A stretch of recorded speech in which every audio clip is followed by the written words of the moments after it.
Good morning বন্ধুরা, মো ব্লগে তোমাদের সাথে আবার একটা ব্লগ নিয়ে চলে এসেছি। সকাল সকাল উঠে রান্নাঘরে চলে এসেছি।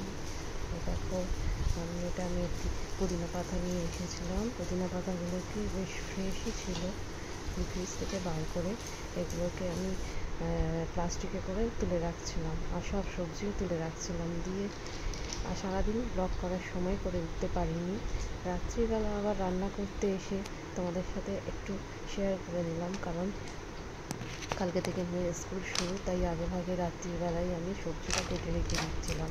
ভাত বসিয়ে দিয়েছিলাম, শ্বশুরমশাইয়ের জন্য রুটি করে দিয়েছিলাম, উনি রুটি তরকারি দিয়ে খেয়ে নিল। আর শাশুড়ি মাকে মুড়ি দিয়েছিলাম, উনি মুড়ি খাবে বললেন, আর আমাদের জন্য ভাত হচ্ছিল। আর সকালে রান্নার জন্য আমি অলরেডি সবজি কেটে ফ্রিজার করে রেখে দিই, কারণ ভোরবেলা 5টার সময় উঠে রান্নাবান্না করতে আর সবজি কাটতে মানে জবা খিচুড়ি হয়ে যায় ব্যাপারটা। তারপরে আবার ঘরের কাজও আছে, মানে ডিস্টেন্সটা অনেকটা দূরে হয়ে গেছে বলে আমাকে একটু সকাল সকালই ঘুম থেকে উঠতে হচ্ছে, না হলে আমি ঠিকঠাক টাইমে মেয়েকে স্কুলে পাঠাতে পারবো না। তাই আমি রাত্রিবেলা বেশিরভাগ কাজটাই সেরে রেখে দিই। একটা কথা আছে যে তুমি যত তাড়াতাড়ি কাজবাজ সেরে রাখবে, তত তুমি ফ্রিতে সারাদিনটা কাটাতে পারবে। আর সারাদিন আমার অনেক কাজ থাকে, নিজেরও একটা ওয়ার্ক ফ্রম হোম থাকে, তার জন্য আমি আবার সকাল সকাল সকাল সকাল করে প্রায় বাজে এখন 5:30।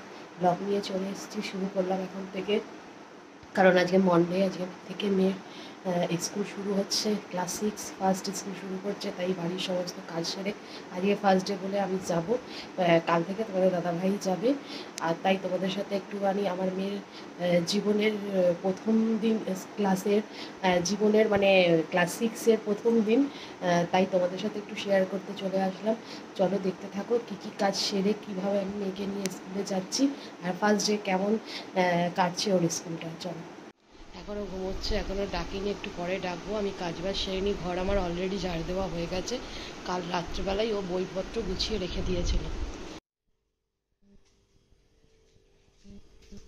ভোরবেলাটাও তোমাদের সাথে শেয়ার করে দিলাম। দেখো, অলরেডি আমার কিন্তু ভোরবেলা উঠে ঘর ঝাড় দিয়ে রান্না বসানো হয়ে গেছে। ডাল বসিয়ে দিয়েছি, এখানে রুটির জন্য আটা মেখে রেখে দিয়েছি, কারণ সকালবেলা শ্বশুরমশাই টিফিনে রুটি খেয়েই বেরোয়, তাই জন্য রুটিটার জন্য আমি আটা মেখে রেখে দিয়েছি। আর এখানে সবজি কেটে আগের দিনই রেখে দিয়েছিলাম, তোমাদের আগেই বলেছি। সেই সবজিটাও বসিয়ে দিয়েছি, আর দুধটা গরম করে রেখে দিচ্ছি, না হলে দুধটা হয়তো গরমে নষ্ট হয়ে যেতে পারে। আর এদিকে সব কাজ সেরে নিজে রেডি হয়ে মেয়েকে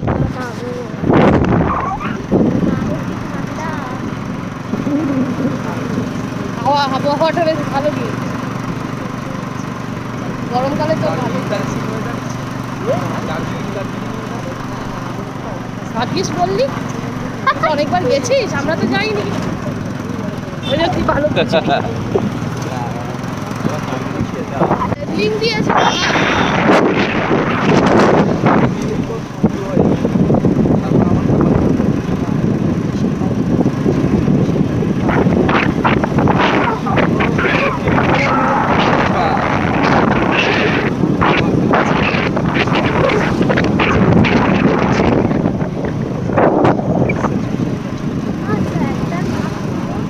স্যারের নাম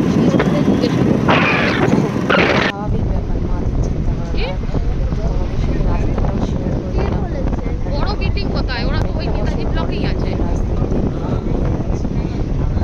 না করতে তোর তুই তো নিয়ে একদিন তোমাদের সাথে ব্লগ করে আমি তোমাদেরকে সব ডিটেলস বলবো। অলরেডি অনেকটা আগেই বেরিয়ে গেছে, আর আমি যখনই বেরোই হাতের টাইমটা নিয়েই বেরোই। মেয়েকে স্কুলে দিয়ে কী করবো, কারণ তাড়াতাড়ি ছুটি হয়ে যাবে, একেবারে নিয়েই বাড়ি ফিরবো। তাই চলে আসলাম বাবার বাড়ি। ফিরবো না, একেবারে মেয়েকে নিয়ে বাড়ি ফিরবো। আর এখানে সব কাজ শুরু করে দিয়েছি, বাবাকে চা গরম করে দিচ্ছি।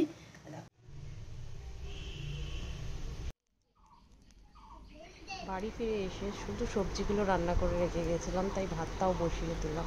আর ভাতটা কাঠের জালে করতে বেশ ভালোই লাগে, তাই তোমাদের সাথে একটু শেয়ার করে